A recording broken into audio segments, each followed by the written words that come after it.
Hi అండి. ఈరోజు రాఖీ పండుగ కదా.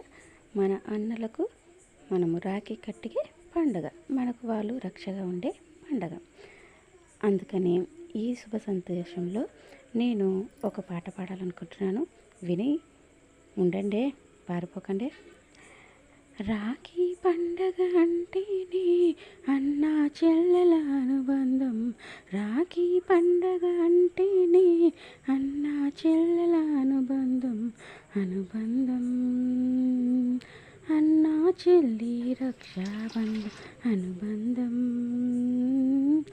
అన్నా చెల్లి అనుబంధం. రాఖీ పండగ అంటేనే అన్నా చెల్లి అనుబంధం. రాఖీ పండుగ అంటేనే అన్నా చెల్లి అనుబంధం. మీకు నచ్చితే ఒక లైక్ కొట్టి సబ్స్క్రైబ్ చేసుకోండి.